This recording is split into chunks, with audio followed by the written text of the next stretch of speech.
जिला collector Nizamabad mister Narayan Reddy ने press release में बताया कि जिले में लॉकडाउन ज़ाब्तों के नफाज की निगरानी के लिए बल्दिया के अंदर फ्लाइंग स्क्वाड का तकर्रुर किया गया है। फ्लाइंग स्क्वाड्स किसी भी खिलाफ वर्जी पर जुर्माना आयद करने के मजाज है, क्योंकि आज रियासती हुकूमत ने कोरोना वायरस पर आयद लॉकडाउन ज़ाब्तों को आसान बनाने के लिए रहनुमाया असूल जारी किए हैं।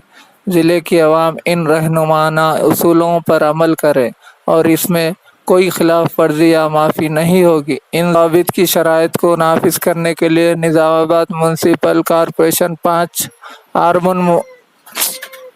आरमूर म्यूनसिपालिटी 3, बोधन और भीमगल बल्दिया 2 के तहत खुसूसी टीमें मुकर्रर की गई है।